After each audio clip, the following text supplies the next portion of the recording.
Je suis ravi de vous saluer.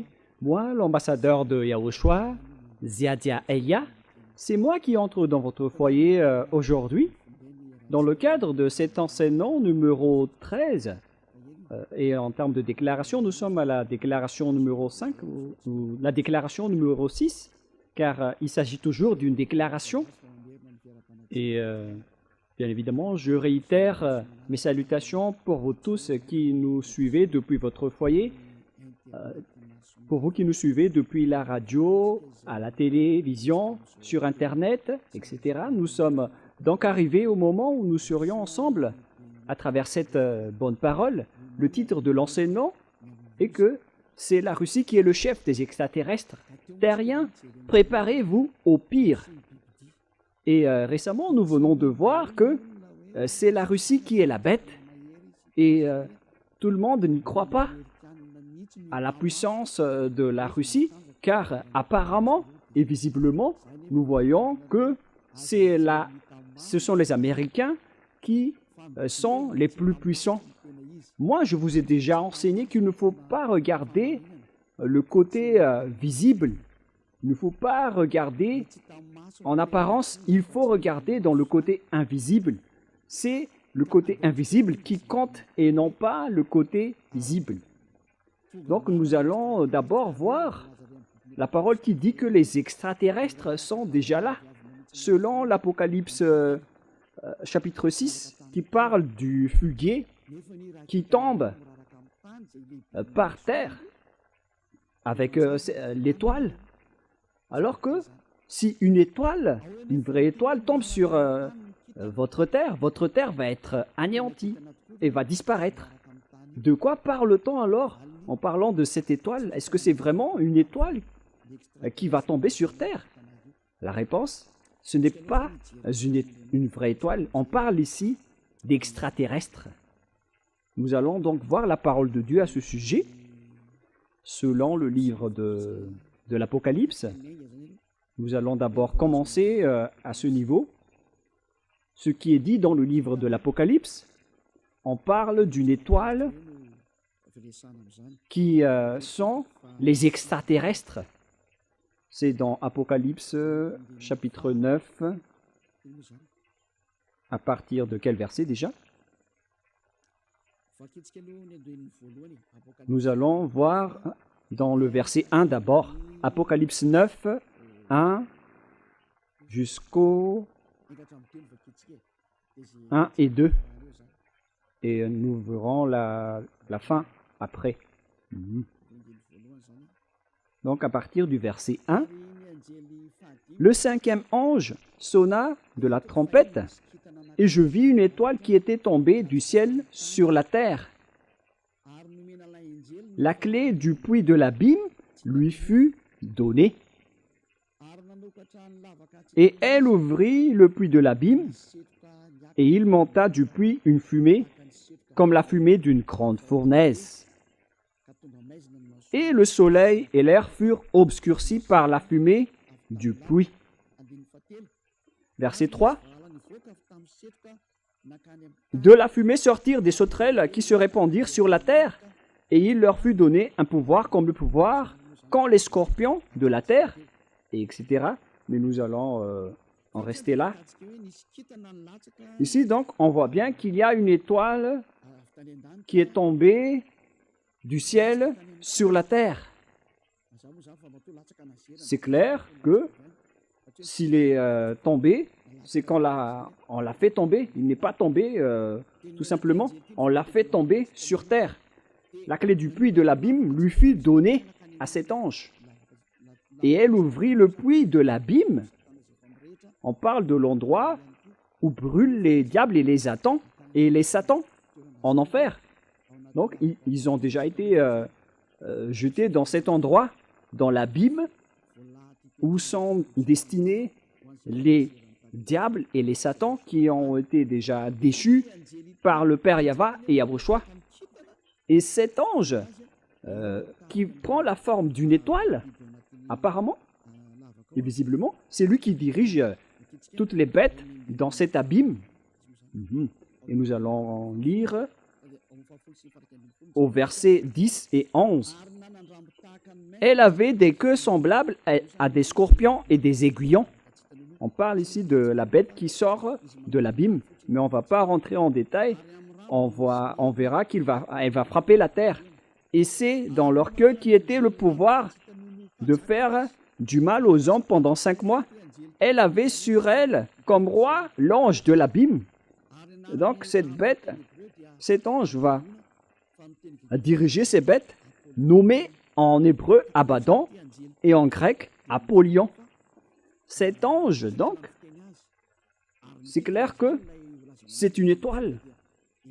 Et selon la Sainte Écriture, l'étoile s'agit d'un extraterrestre, un ange qui est tombé à terre. Et on vient donc de parler de l'étoile qui ira après, selon le livre juif, selon le Sefer Torah, ancien ou récent, ils parlent tous d'extraterrestres. D'ailleurs, il y a des bons extraterrestres et des mauvais extraterrestres, mais tous ceux qui sont sur votre terre, ce sont les mauvais extraterrestres. Mais les vrais extraterrestres, ce sont des êtres qui n'habitent pas sur cette terre. Ils habitent en dehors de la terre. Et lorsqu'ils viennent sur terre, ils deviennent des extraterrestres, comme des invités qui arrivent sur cette terre, car ils n'habitent pas du tout sur cette terre. Ils habitent ailleurs, les extraterrestres. Et on parle ici des extraterrestres qui sont les anges traîtres. C'est pourquoi on parle des noms d'Abaddon et d'Apollyon. En hébreu, Abaddon, et en grec, Apollyon. Et ces noms sont des noms des anges du diable. Si vous regardez dans le livre satanique, vous voyez qu'ils font partie des éléments du groupe de Satan. Ce Abaddon et ce Apollyon, ce sont des anges traîtres, Abaddon et Apollyon. Vous pouvez les trouver, ces noms, dans le livre satanique. Ce sont des éléments de l'ouné, de la bête, du dragon qui va frapper et travailler à la fin des temps. Ce que je veux vous montrer, c'est que l'étoile n'est autre qu'un extraterrestre, un mauvais extraterrestre, le diable satanique, qui prend la forme d'une étoile. Et ils vont tomber à la fin des temps. Nous allons lire cette parole dans Apocalypse chapitre 6. Nous allons regarder, préciser le verset. À partir du verset 13, Apocalypse 6, 13. Et les étoiles du ciel tombèrent sur la terre, comme lorsqu'un figuier secoué par le vent violent jette ses figues vertes. Voilà. Donc, les étoiles du ciel tombèrent sur la terre, comme lorsqu'un figuier secoué par un vent violent, c'est-à-dire un arbre d'un figuier, lorsqu'il est secoué par un vent violent, il jette ses figues vertes. Voilà donc le déroulement de ce schéma selon la Sainte Écriture. Voilà la réalité ici. Lorsque l'arbre a été secoué par le vent violent, ses fruits, ses figues sont tombées. Et c'est pareil aussi, les extraterrestres, avec les extraterrestres qui vont tomber à la fin des temps. On a vu qu'on a enroulé... où se trouve cette parole déjà? Verset 12. « Je regardais quand il ouvrit le sixième sceau, et il eut un grand tremblement de terre. Le soleil devient noir comme un sac de grains, et la lune entière devint comme du sang. » À la fin des temps, nous avons déjà parlé que l'atmosphère d'en haut va être vraiment déstabilisée à cause de la guerre et de l'anéantissement. Il y aura des fumées, et la lune va être entachée de sang, et le soleil devint noir comme un sac de grains. Voilà ce qu'on pourrait voir. Verset 13. Et les étoiles du ciel tombèrent sur la terre. Verset 14. Le ciel se retira comme un livre lorsqu'on roule, et toutes les montagnes et les îles furent remuées de leur place. À la fin des temps, qui est en ce moment, tout cela va se produire. Et il y a des gens ridicules qui disent que la fin du monde n'existe pas. Ce sont des envoyés du diable. Les gens qui disent aussi que la dernière guerre mondiale n'existe pas. Bon, les diables n'espèrent pas cela, car si la guerre mondiale va éclater sur cette terre, les diables vont être détruits. Et les troupes du diable, ainsi que les diables, n'aiment pas cela. Mais les gens qui sont avec le Dieu d'Abraham, le vrai Dieu qui a rapatrié les Juifs sur leur terre, ils précisent que la fin du monde existe. Ce que je suis en train de vous enseigner, nous avons parlé du danger et de la bête qui va faire souffrir la terre, y compris la défaite des Américains. Et il y a certains aussi qui disent que les Américains, c'est impossible que les Américains vont être vaincus. Mais ça ne marche pas avec votre vision. Ça marche avec le programme de Dieu et le plan de Dieu pour dire aux gens qui disent que la guerre mondiale n'existe pas. Vous êtes ridicules. Si ça n'existe pas, alors les inondations, les vents violents, les réchauffements climatiques n'auraient pas dû avoir lieu. Mais la réalité, c'est que tout ce que Élia a dit sont accomplis sur votre terre. En 2003, Élia a dit qu'il y aura des voitures qui volent et c'est devenu réel aujourd'hui. Et c'est comme cela aussi que la guerre mondiale doit être accomplie. Et elle est déjà proche de vous, l'explosion. Mais en fait, on envoie déjà ce qu'on peut envoyer. Ça n'attend pas Élia. C'est dans cette période de Élia que ça va être éclaté, ça va exploser. Mais en même temps, Élia doit attirer les gens vers Yahushua. Mais tout ce qui doivent exploser, et les guerres doivent aussi dérouler. On ne peut plus empêcher et arrêter tout cela. Et on verra la suite. Mais pour vous qui dites que la guerre mondiale n'existe plus, c'est vous qui allez en mourir en premier. Et nous allons continuer la parole en disant que cette étoile qui tombe n'est autre qu'un ange traître, un extraterrestre. C'est-à-dire que tous les extraterrestres vont tomber sur cette terre. On vient de voir que et les étoiles du ciel tombèrent sur la terre, comme lorsqu'un fuguet, secoué par un vent violent, jette ses fugues vertes. Lorsqu'on parle du pillage que va subir la terre, ce n'est autre que les extraterrestres qui vont piller votre terre. Où est passée cette parole déjà? Nous allons également la lire concernant le pillage que va subir la terre. C'est dans Ésaïe 14 déjà. Où se trouve cette parole déjà, les enfants? C'est dans Ésaïe 14 ou Ésaïe 24, je ne me souviens plus. C'est le chapitre 24, je pense. Nous allons en préciser, voilà. La voilà. Ésaïe 24, verset 1. Voici, Yahva dévaste le pays et le rend désert. Votre terre va devenir comme un désert et aucune force, aucun humain ou aucun pouvoir ne peut contester cette parole, les enfants. C'est vrai. Mais les envoyés du diable disent le contraire. Ils disent le contraire. Ils en bouleversent la face et en dispersent les habitants. Et il en est du sacrificateur comme du peuple, du maître comme du serviteur, etc. Et maintenant, à partir au verset 3, le pays est dévasté, livré au pillage. La voilà. Les habitants vont être pillés et rendus en esclaves. La terre va être attaquée. On va piller la terre.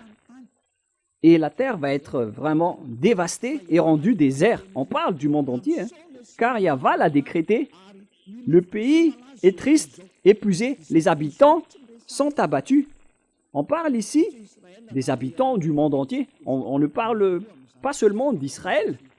C'est le monde entier qui va être attaqué par ce grand danger et cette grande difficulté. Et après, nous allons voir où va ce problème, car on vient de voir que les étoiles qui tombent sont des extraterrestres. Dans Ésaïe 14, nous allons suivre les paroles des prophètes. Nous allons rappeler toutes les paroles qui prouvent la vérité de cette déclaration. Dans Ésaïe 14, quel verset déjà? 14, 12. Allons-y. Ésaïe 14, 12. Te voilà tombé du ciel, astre brillant, fils de l'aurore. On parle ici de l'étoile brillante. Il existe un astre brillant. On parle vraiment d'une étoile brillante.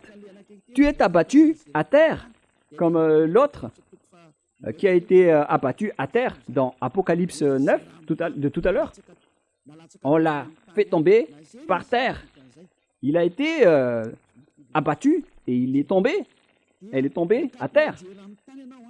Toi, tu es abattu à terre, toi et le vainqueur des nations. Verset 13. Cette étoile qui tombe donc est abattue à terre. Et il s'agit d'un vainqueur des nations. C'est là. Allons-y avec le verset 13. Tu disais en ton cœur, je monterai au ciel. J'élèverai mon trône au-dessus des étoiles de Dieu. Il va s'élever en haut, tout en haut. Il va défier Dieu. Car il va s'élever au niveau du trône au-dessus des étoiles de Dieu. Donc cet astre brillant va défier les étoiles de Dieu également. C'est clair que c'est une grande étoile qui va défier Dieu, qui va affronter Dieu. Et ici, il est précisé que les étoiles de Dieu qui n'ont pas trahi, qui ne l'ont pas trahi, il va encore s'élever au-dessus des étoiles de Dieu. Il va donc se montrer en tant que supérieur à Dieu. C'est vraiment pire. Et nous allons continuer. Où est-ce qu'elle va siéger? Je m'assiérai sur la montagne de l'Assemblée à l'extrémité du septentrion. Voilà. C'est à l'extrémité du septentrion que cet astre brillant, cet ange, va arriver. Et il va défier et affronter les étoiles de Dieu. On parle ici de l'astre brillant. Où va cet astre brillant? Il va aller dans la montagne de l'Assemblée à l'extrémité du septentrion, tout en défiant Dieu. Celui qui vient du septentrion. Et où se trouve le septentrion? C'est clair qu'au niveau du ciel des cieux, il n'y a pas de septentrion, ni de ouest, ni d'est, ni de sud. On parle ici de la terre. Et lorsqu'on parle du territoire de la terre, le centre du monde, c'est Israël. Il y a certains qui font l'effort d'enseigner le centre du monde. Ils sont ridicules. Mais le centre du monde, d'après le Dieu d'Abraham, le propriétaire de cette terre, qui a dit la vérité, dans Ézéchiel 38, 12. Selon Ézéchiel 38, 12, le centre du monde, c'est Israël. Mais ce sont les gens qui ont des mentalités folles, qui disent qu'il existe d'autres centres du monde, mais on ne rentre pas en détail. Ici, on voit bien qu'il va monter sur le sommet des nuées en défiant Dieu. Il serait semblable au Très-Haut. Regardez la folie de cette personne, de cet astre brillant qui est tombé. Il serait semblable au Très-Haut et il monterait sur le sommet des nuées. Il va défier le Père Yahva, il va défier le Très-Haut. C'est clair que c'est le diable. Et où est allé ce diable qui veut défier Dieu? La parole de Dieu dit qu'il est allé à l'extrémité du septentrion et qui se trouve au septentrion de cette planète Terre, selon la Sainte Écriture du Dieu d'Abraham, qui est incontestable. Car lorsqu'il a dit qu'il faut rapatrier les Juifs dans leur terre, Alors, les Juifs ont bien été rapatriés dans leur terre et personne n'a pu contester cela jusqu'à aujourd'hui. Mais la parole évolue car on va également attaquer les Juifs. D'après la parole de Élia, viendra le moment où vous allez être attaqués par... vous allez être attaqués les Juifs. Vous êtes fous de dépendre des Américains au lieu de dépendre du Dieu d'Abraham, le Dieu de vos ancêtres. Le Dieu de vos ancêtres, c'est Yahweh. Et toutes ces paroles sont incontestables. Toutes ces paroles sont accomplies. Personne n'a pu y échapper. Et s'il a dit que les Iraniens et les Russes vont vous frapper, selon Ézéchiel 38, pourquoi vous osez les attaquer? À cause de l'encouragement des Américains? Wow. Pourquoi vous faites confiance aux Américains avec leur président, qui est Donald Trump, qui vous a dit de lui faire confiance au lieu de faire confiance au Dieu de vos ancêtres, le Dieu d'Abraham? Vous auriez dû vous tourner vers cette Sainte Écriture pour dire que ce geste n'est pas du tout correct, mais vous voulez toujours défier le Dieu d'Abraham. Vous ne voulez rien savoir, vous dépendez des autres personnes, alors vous allez subir le pire, les Israéliens. Vous allez subir le pire danger. Nous allons continuer la parole. On vient de la détecter maintenant. Celui qui est allé à l'extrémité du septentrion, c'est clair que c'est celui qui veut défier et contrer le Père Yahweh, qui est allé au septentrion. Et au septentrion, on trouve la Russie, selon la Sainte Écriture, qui a dit que le danger qui va frapper la terre vient du septentrion. Nous allons lire également la parole de Dieu à ce sujet dans Jérémie chapitre 1, pour les personnes qui disent que la guerre mondiale n'existe pas. Moi, je vous dis d'écouter la parole de Élia. Pour vous qui voulez être sauvés en cette fin des temps, suivez Élia. C'est un consigne. C'est un consigne pour ceux qui ne sont pas arrogants, mais pour les arrogants, assumez le résultat et les conséquences. Et vous allez voir que votre visage va gonfler avec des boutons. Alors, soyez conscients, c'était une parole de Élia. Lorsque votre nez va avoir plein de boutons, vous allez être plein de boutons, vous allez voir Jérémie 1,14. Et Yahweh me dit, c'est du septentrion que la calamité se répandra sur tous les habitants du pays. Le danger va sortir d'où? Ce n'est pas du sud, ni de l'est ou de l'ouest, mais du septentrion, à l'extrême nord.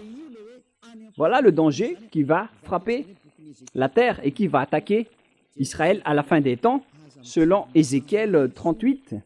C'est pourquoi je vous dis toujours de ne pas regarder en apparence. Ne regardez pas le côté visible en disant que ce sont les Américains qui sont les plus puissants. Vous regardez en apparence seulement.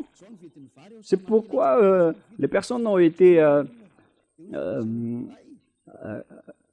c'est pourquoi les personnes ont été frappées à l'époque de Élie, lorsqu'Élie a dit le prix du riz va frapper, mais ils n'ont pas cru. Mais au final, ils ont été morts. Ils sont tous morts. Il ne faut pas faire comme ça. Il ne faut pas jouer avec la parole de Élia. Si c'est arrivé avec Élie, alors imaginez ce qui peut arriver avec Élia. Regardez l'ancienne histoire de Élia. Vous ne pouvez pas y croire, mais lorsque l'explosion va vous frapper, vous allez voir après. Mais si vous allez subir cette explosion, vous allez mourir. Voilà la réponse. Ézéchiel 38, 1, 2, 3 et 4. La parole de Yahweh me fut adressée en ces mots.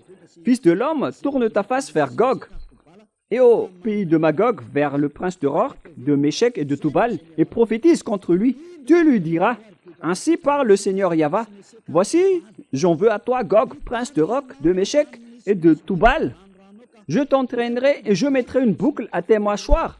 Je te ferai sortir, toi et toute ton armée, chevaux et cavaliers, tous vêtus magnifiquement, troupes nombreuses portant le grand et le petit bouclier, tous maniant l'épée, et avec eux ceux des Perses, d'Éthiopie, de Pout, tous portant le bouclier et le casque. Gomer et toutes ses troupes la maison de Togarma à l'extrémité du septentrion et toutes ses troupes. On parle ici de l'extrémité du septentrion et les pays du septentrion vont tous se rassembler pour attaquer. Et à la direction, il y a la Russie.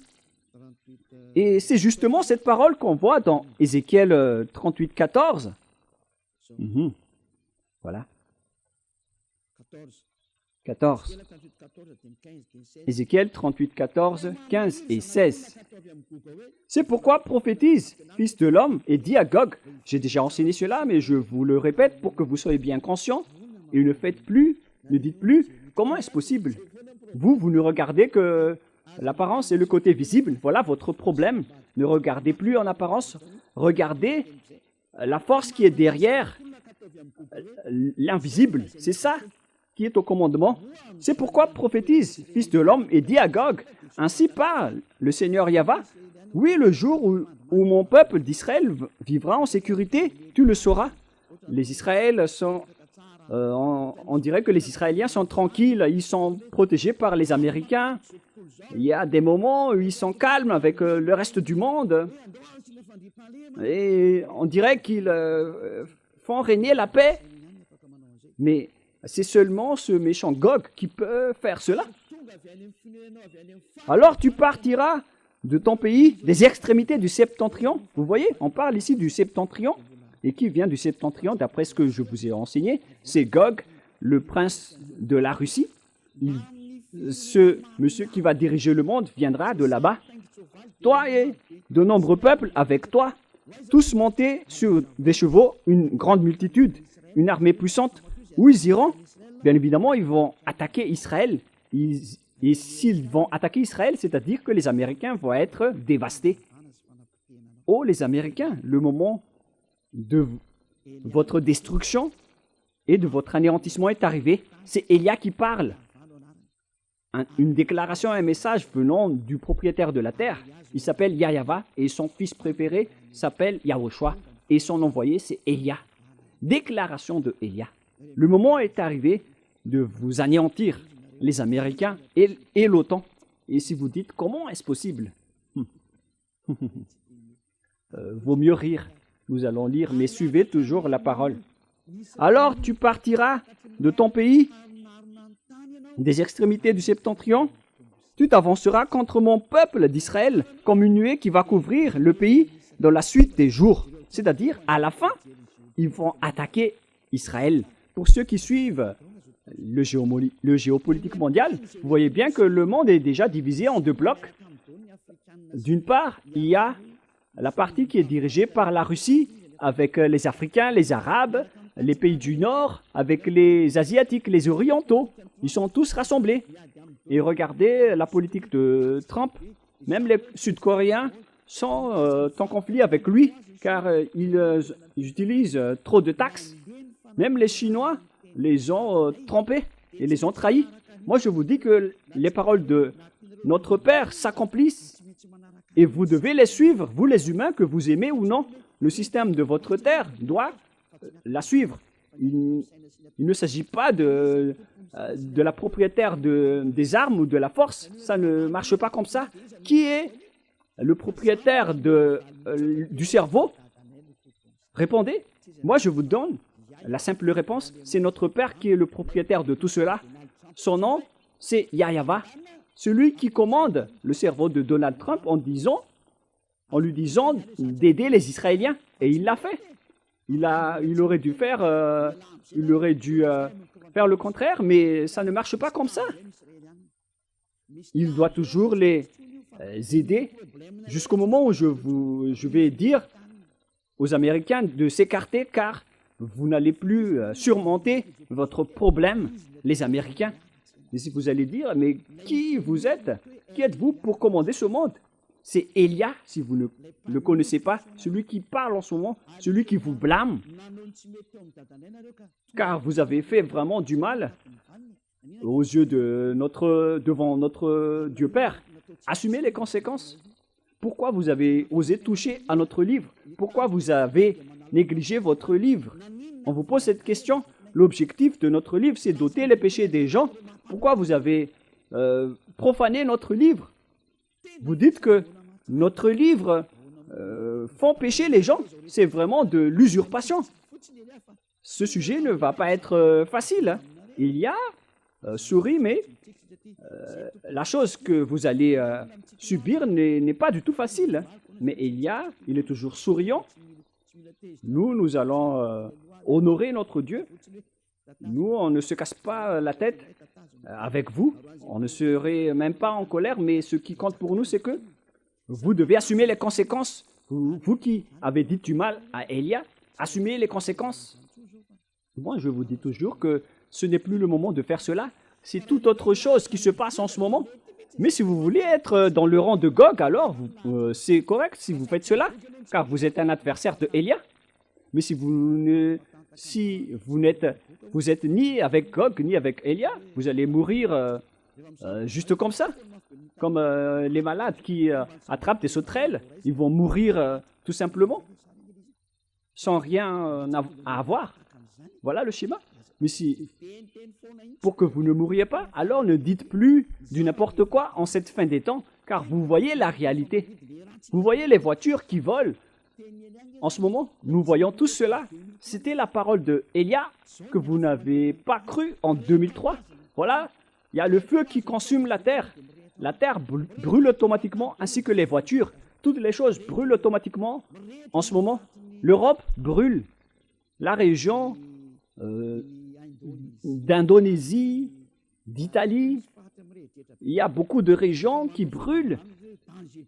Et ils font des déclarations de danger avec les volcans qui vont gravement exploser.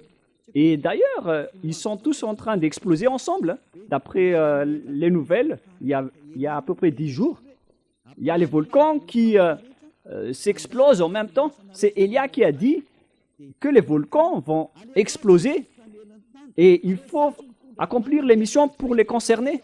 Envoyer les vents violents, les inondations et le réchauffement climatique.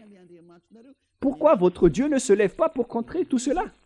Parce que mon Dieu, il parle et tout est accompli. Et nous sommes là pour accomplir ses paroles. C'est Élia qui est le chef de l'armée, hein.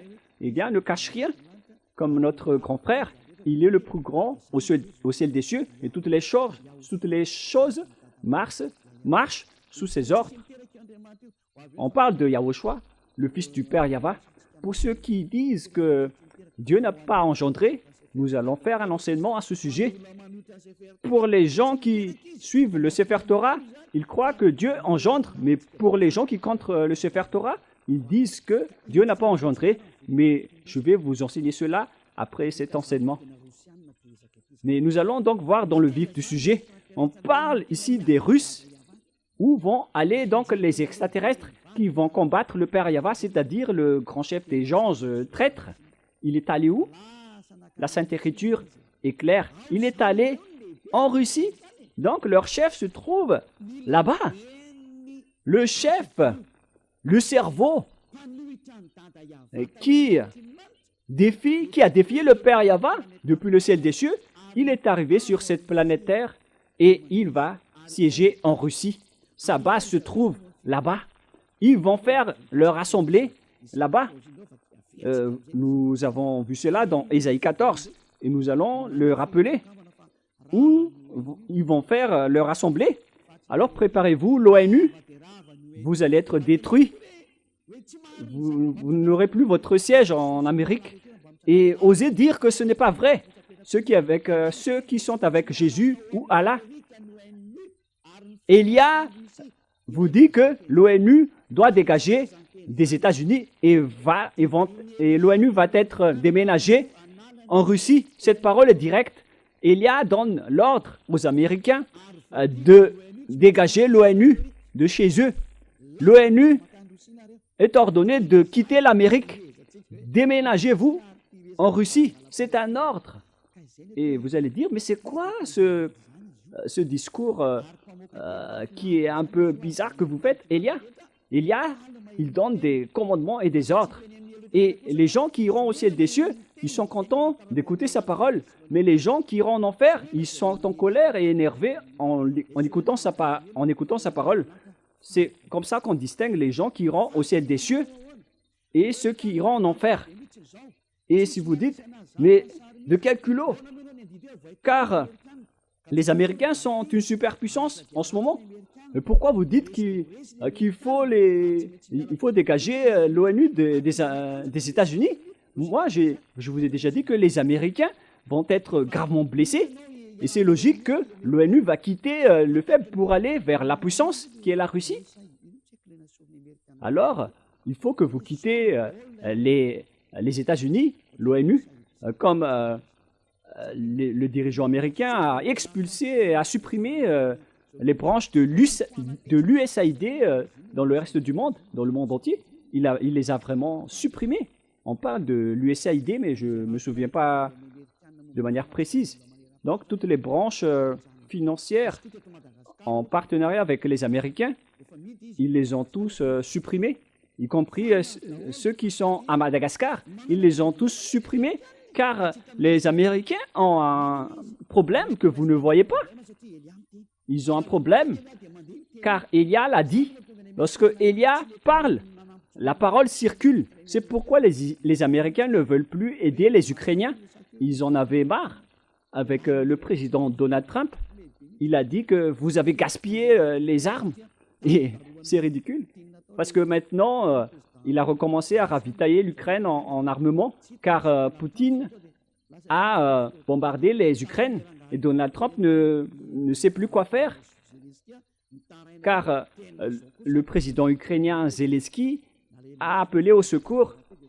Pourquoi vous n'allez pas réagir avec tout cela? Et après, Donald Trump était triste pour eux, et même si ça ne vient pas de son cœur, il les a aidés. Lui aussi, il veut avoir le prix Nobel de la paix.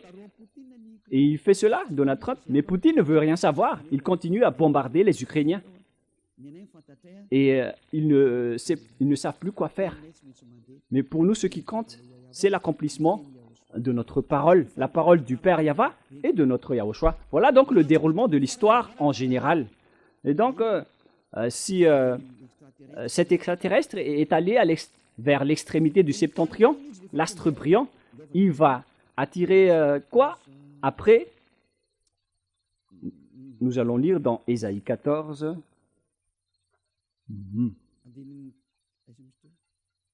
C'est où déjà? Ésaïe 14, 13. Ésaïe 14, 13. Tu disais en ton cœur, je monterai au ciel, j'élèverai mon trône au-dessus des étoiles de Dieu, je m'assiérai sur la montagne de l'assemblée, à l'extrémité du septentrion. Voilà. Il va siéger à l'extrémité du septentrion en Russie.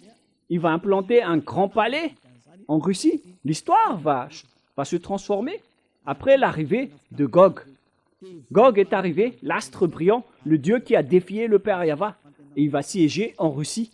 La question qui se pose, qui a donné la technologie aux Américains et aux Russes, qui sont les plus grands, avec la création des bombes nucléaires, des bombes atomiques et tous les autres armements, jusqu'aux technologies des avions invisibles.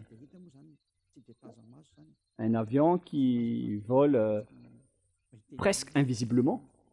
Il y a un terme qui le décrit, mais j'ai oublié. Mais lorsqu'il se déplace, on le voit presque pas. Voilà. Voilà. C'est un avion furtif. Voilà l'appellation. Lorsqu'il vole, il est en vol.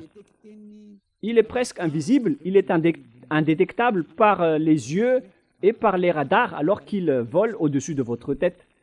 On parle d'un appareil, d'un avion furtif. Voilà, à peu près comme cela.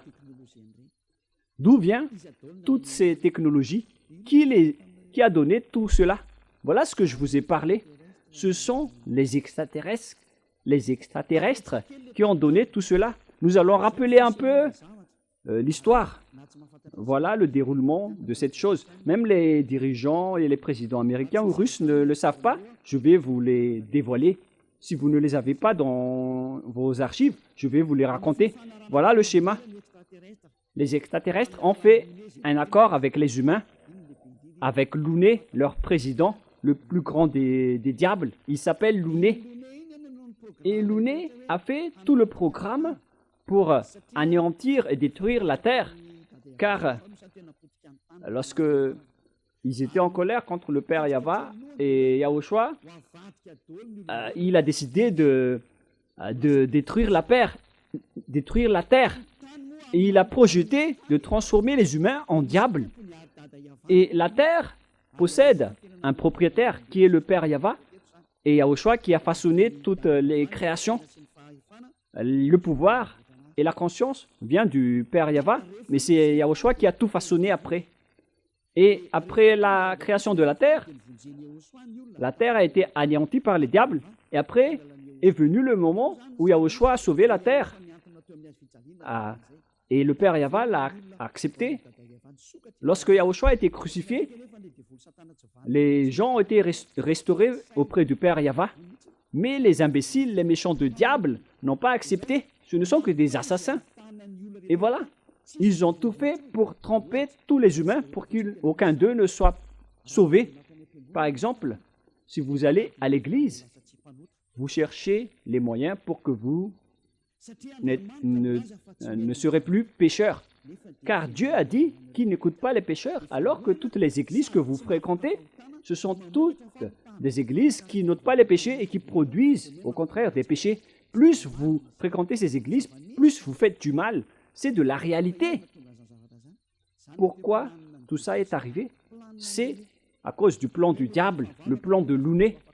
On vous incite de prier, mais vous n'êtes pas du tout ôté de vos péchés. On vous a trompé. Et une fois que Élia est arrivé pour vous prêcher la vérité, aucun de vous ne veut m'écouter. Alors que vous voyez bien votre objectif avec moi. Quel est votre objectif? C'est d'être ôté de vos péchés.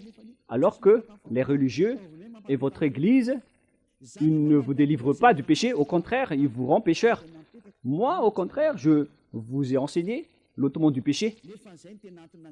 La question qui se pose, pourquoi vous ne me suivez pas alors que c'est l'objectif d'aller à l'église? Vous n'avez rien vu à ce sujet là-bas, mais les gens qui m'ont suivi ont vécu tout cela. La question qui se pose, pourquoi vous n'avez pas décidé de suivre Élia? Répondez-moi à cette question. Voilà ma réponse pour vous. À cause de votre arrogance, vous avez été attiré par Luné. Le plan de Luné, c'est de détourner la mentalité et la conscience, la raison des gens pour qu'ils n'écoutent jamais la vérité.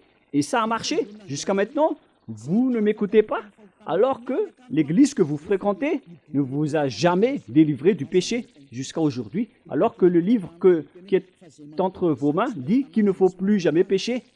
Ce livre dit que celui qui pêche n'a jamais vu et n'a jamais connu Dieu. Le livre que vous tenez dit que Dieu n'écoute pas les pécheurs. Mais vous ne voulez rien savoir à toutes ces paroles. Vous dites toujours que Dieu pardonne, Dieu comprend, il faut juste se repentir et ça marche. Vous voyez bien que votre anéantissement est logique, car Dieu n'a jamais dit cela. Il a dit, ne péchez plus. Mais c'est votre religieux qui n'est pas délivré de ses péchés. Il ne sait plus rien faire. Il vous trompe, il vous manipule, les prêtres et les pasteurs. Et vous acceptez aussi leur folie. Et vous traînez, vous enchaînez. Vous êtes enchaînés à eux. Alors que le vrai livre dit qu'il ne faut plus jamais pécher. Mais au contraire, vous êtes pécheurs jusqu'à la fin. C'est-à-dire que vous avez été trompés par le pasteur et les prêtres. Ils vous ont bien eu et vous allez être jetés en enfer. Une fois que vous allez quitter cette terre, vous irez en enfer. Car vous profanez et vous dénigrez cette parole, cette vraie parole.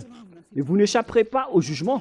Même les prêtres et les pasteurs, ils vont être jugés de manière atroce. Alors ne mourrez pas mon père est pasteur. Les morts ne peuvent plus revenir, même s'ils disent, ils supplient de revenir sur cette terre pour dire aux humains que c'est grave ce qu'ils subissent, mais ils ne peuvent plus revenir. Maintenant, c'est au tour d'Élia de vous dire, mais si vous n'écoutez pas, tant pis pour vous. Je vous ai déjà tout dit. Je représente le ciel des cieux pour vous prêcher Yahushua. Mais si vous n'écoutez pas, alors ne mourrez pas. Vous irez en enfer. Vous allez être terrifiés devant le grand jugement, même devant le tribunal d'Anous pour aller dans la prison de Siafa. Vous avez peur. Et imaginez le grand jugement de la vie éternelle que vous allez subir. Dites, sachez que vous avez déjà attrapé par l'ouné. Qu'est-ce qui est dit dans la Bible? Les humains vont utiliser le fusil pour tuer et pour tirer sur Yahushua. C'est vraiment un pire danger. C'est dans le livre de l'Apocalypse. Quel verset déjà? Quel chapitre? Chapitre 20. Voilà. Nous allons voir ensemble.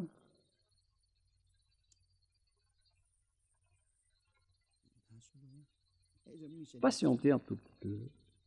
Où se trouve cette parole déjà? Est-ce que par hasard ce n'est pas dans le chapitre 20 la parole qui parle du cheval? Patientez un peu.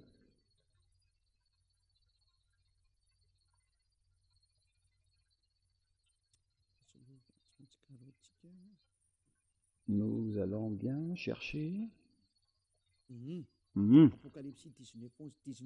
Apocalypse 19, 11. C'est le chapitre 19. Apocalypse 19. À partir de quel verset? Apocalypse 19, 19. Ici, on voit Yahushua qui est monté sur le cheval blanc. Apocalypse 19, 11.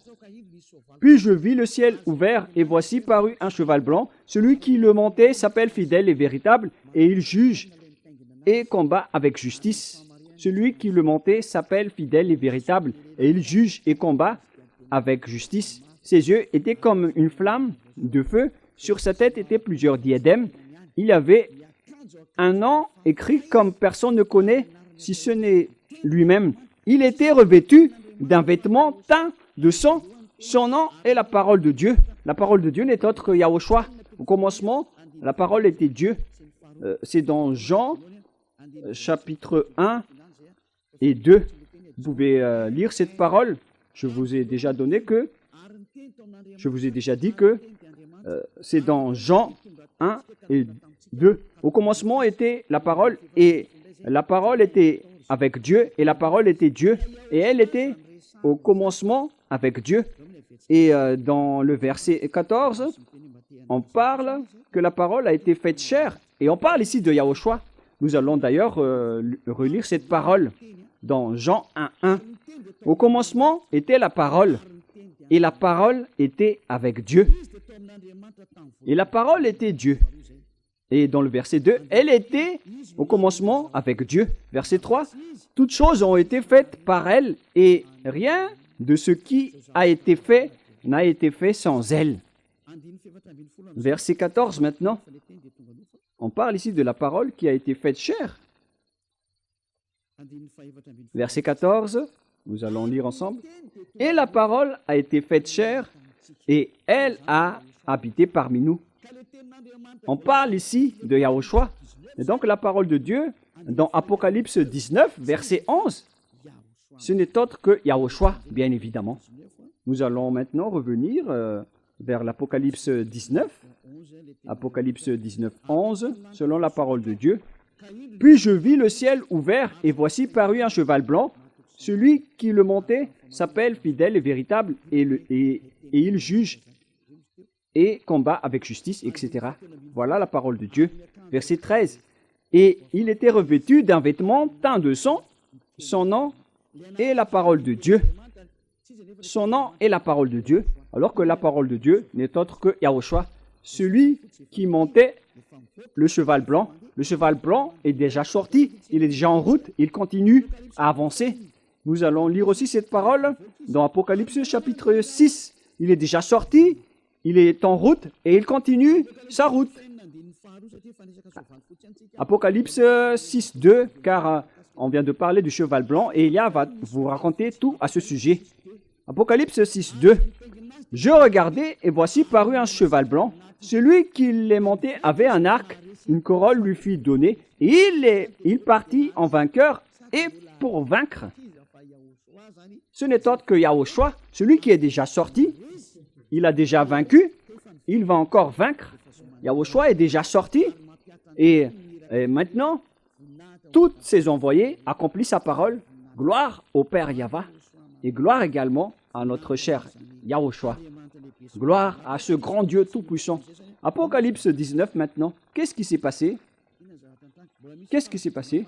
Il y aura encore une troisième explication concernant le sujet de la dernière grande guerre, le danger et le désastre que va subir la terre. Ça n'a pas été terminé avec la première et la deuxième partie. Il y aura encore une troisième en parlant de la bête dans la leçon suivante, si Yahushua nous le permet. Mais tout cela est merveilleux.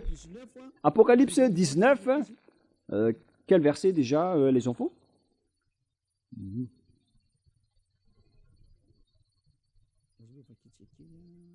Nous allons lire ensemble. Verset 19, Apocalypse 19, 19.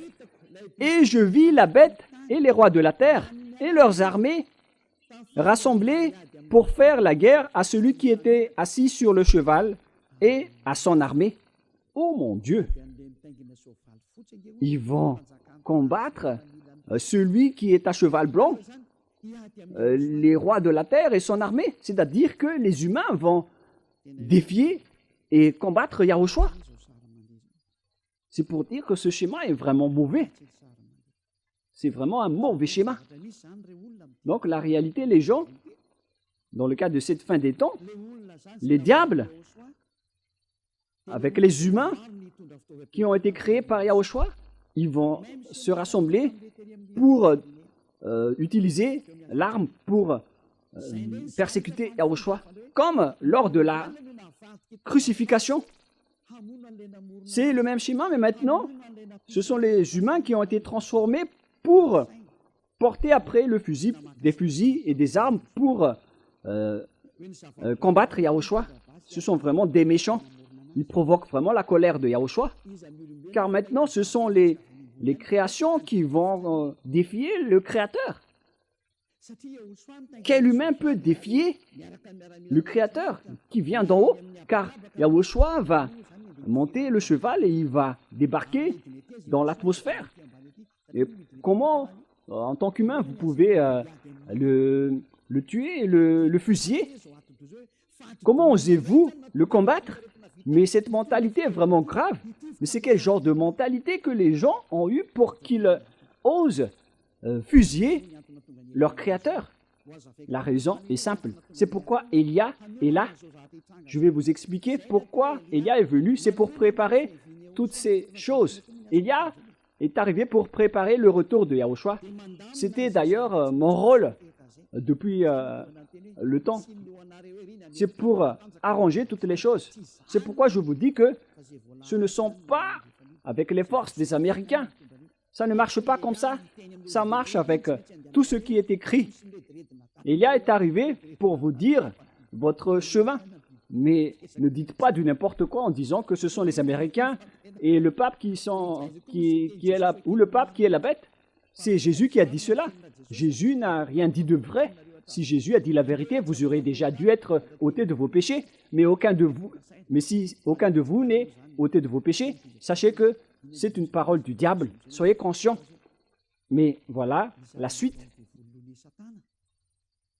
Il y a la chose que Louné, le diable satanique, a fait, c'est de détourner la raison des humains.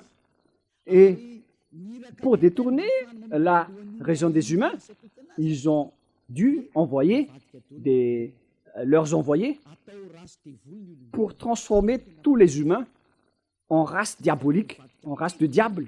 Voilà leur plan. Ils vont transformer les humains en bêtes pour qu'ils ne connaissent plus leur Dieu créateur. Ils ont transformé les humains. Et qu'est-ce qu'ils ont fait? Puisqu'ils ne pouvaient pas entrer sur votre planète Terre, surtout en cette fin des temps. La preuve, c'est que lorsqu'ils étaient entrés ici au commencement, le Dieu Père Yahweh a envoyé le déluge. Lorsque les diables s'est accouplé avec les humains, et ils ont engendré des Néphilim. Le Père Yahweh était gravement en colère. Il n'acceptait pas du tout. Et il a envoyé le déluge à l'époque. Et après, ils n'ont plus suivi ce schéma, car ils connaissent que le Père Yahweh va être gravement en colère. Ils ont changé de plan.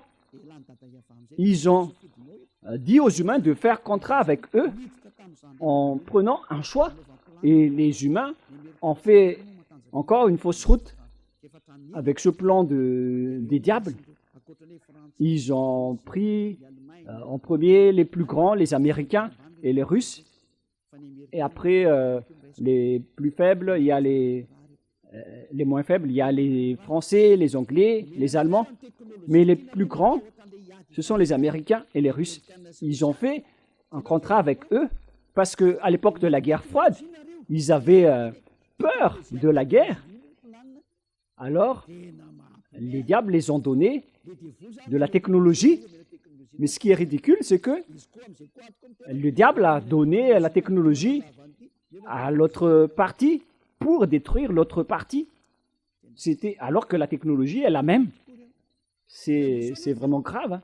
Mais le pire, c'est qu'ils ont cru, à condition, dans l'accord, que les diables vont faire des clonages ici. Ils vont transformer les humains. Ils vont développer le clonage. Ils vont détruire la race humaine.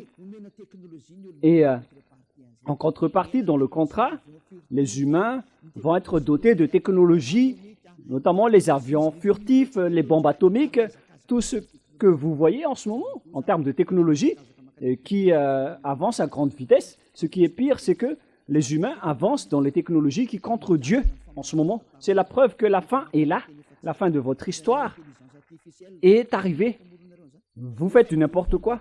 Pourquoi vous avez créé les intelligences artificielles? Vous êtes en train de défier le Père Yahweh avec les intelligences artificielles. Vous prenez la place du Créateur. Moi, j'ai vu que les Chinois font jouer leurs robots au ballon, au football. Ce schéma n'est plus normal. Vous êtes en train de défier le Créateur, mais vous n'y arriverez jamais. Même Louné a cherché les moyens de le faire, mais il n'est jamais arrivé, car il ne peut jamais créer le souffle et l'esprit. Avec la chair, il peut réussir, mais Louné ne peut jamais créer le souffle de la vie et de l'esprit. C'est la spécialité seulement du Père Yahweh. Mais il va résister, il va essayer de combattre jusqu'à la fin. Et au final, ils ont fait un accord avec les Américains, les Russes, en contrepartie des technologies. Les Américains et les Russes ont des technologies sophistiquées, mais ils font semblant de rien avoir. Et le pire, c'est que le président russe doit être attiré par ses mâchoires pour sortir. S'il ne voulait pas sortir, c'est que il a peur de mourir, mais s'il voulait sortir, il aurait déjà dû détruire rapidement les Américains. Ils sont rien devant les Russes, les Américains. Ils ne vont même pas durer une journée. Et moi, je vous dis que les Russes n'ont pas de grands armements. Leur arme a la dimension de ma main, comme vous pouvez le voir. Je vous dis au président américain Donald Trump que la dimension de l'arme russe, c'est comme celle-ci. Mais vous ne connaissez pas qu'est-ce qui se trouve dans la mallette de Poutine. Certains disent que c'est la télécommande des bombes atomiques. Ce n'est pas du tout le cas, mais c'est une arme qui a la dimension de ma main. Et comment ça marche? Moi, je vous dis tout simplement que les technologies des Américains viennent des extraterrestres. Voilà, en contrepartie. Et les technologies russes aussi viennent des extraterrestres. Alors que le chef des extraterrestres se trouve en Russie. Vous êtes fous si vous allez dire que le subordonné va vaincre le grand chef, alors que le grand chef se trouve en Russie. Mais les subordonnés sont les Américains. Et la question se pose, après la guerre, qui va vaincre, le subordonné ou le grand chef? La réponse, c'est le grand chef qui doit vaincre. Parce que ça va être ridicule si le général va être vaincu par le lieutenant. C'est vraiment ridicule. C'est le général qui doit vaincre jusqu'à la fin, car il est le cerveau de toutes les stratégies. Et ce schéma est pareil. Lorsque la guerre va éclater, on doit voir où se trouve le grand chef. Le grand chef se trouve en Russie et non pas en Amérique. Voilà la réponse pour vous. Donc, les Américains ne vont jamais vaincre, quoi qu'ils fassent. Moi, je vous dis que l'arme que la Russie va vaincre le monde entier, y compris les Américains, a la dimension de ma main. Que chacun soit conscient, car voilà la réalité.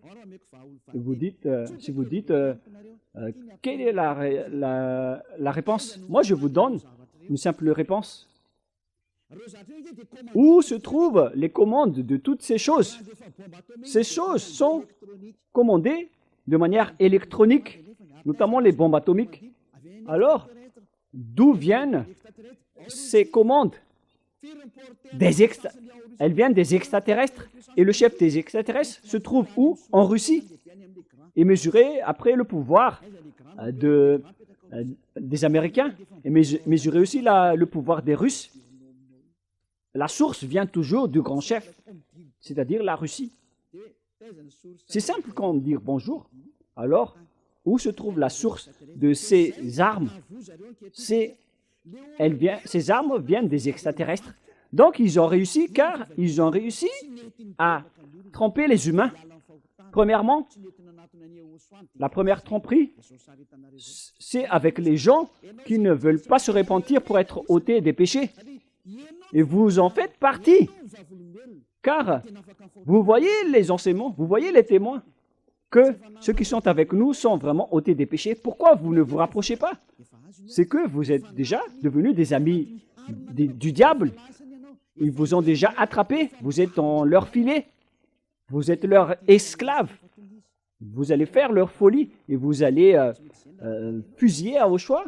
Après son retour, vous allez regretter, mais vous devez prendre ce chemin. C'est pour dire qu'ils ont réussi les diables, car tout le monde entier, tous les habitants de la planète Terre sont engloutis par eux. Personne ne peut les battre, car ils vous dirigent au niveau de votre cerveau. Ils vous donnent des ordres. La preuve, vous ne voulez pas écouter cette vérité. Combien d'années vous fréquentez vos églises? Mais à quel moment vous étiez ôté de vos péchés? Jamais. Maintenant, vous faites un mensonge. Après que Élia est arrivé, vous osez dire que vous aussi, vous ne péchez plus. Encore une fois, vous avez commis un péché. Vous avez encore tué, encore une énième fois, votre esprit. Et vous le jetez encore une fois en enfer. Regardez le schéma. Le diable vous a attiré pour fusiller votre Dieu créateur. Et vous n'êtes plus conscient. Maintenant, c'est logique si vous allez fusiller votre créateur. Car on est en train de vous dire que votre église, votre pasteur et votre prêtre ne délivrent pas des péchés. Vous n'avez aucun espoir. Alors, pourquoi vous restez encore dans ces endroits? On vous dit que Dieu n'écoute pas les pécheurs. Alors, qui vous écoute dans votre église? C'est le diable, mais vous ne voulez rien savoir. Et ça va être pareil au retour de Yahushua. Vous allez oser le fusiller. Hélas, les humains. Voilà le schéma atroce que vous allez subir. Imaginez le colère du Créateur lorsqu'il va revenir. Vous faites partie de ceux qui l'a rendu en colère, car On vous a appelé, vous ne voulez pas entrer, alors vous méritez d'être consumé en enfer. La parole de Élia se termine. Le sage voit le danger et se cache, mais le vous avance et le regrette.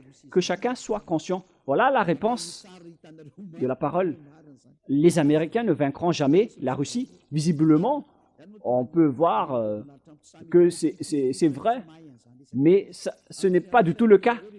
C'est pourquoi les Américains ne veulent pas défier la Russie.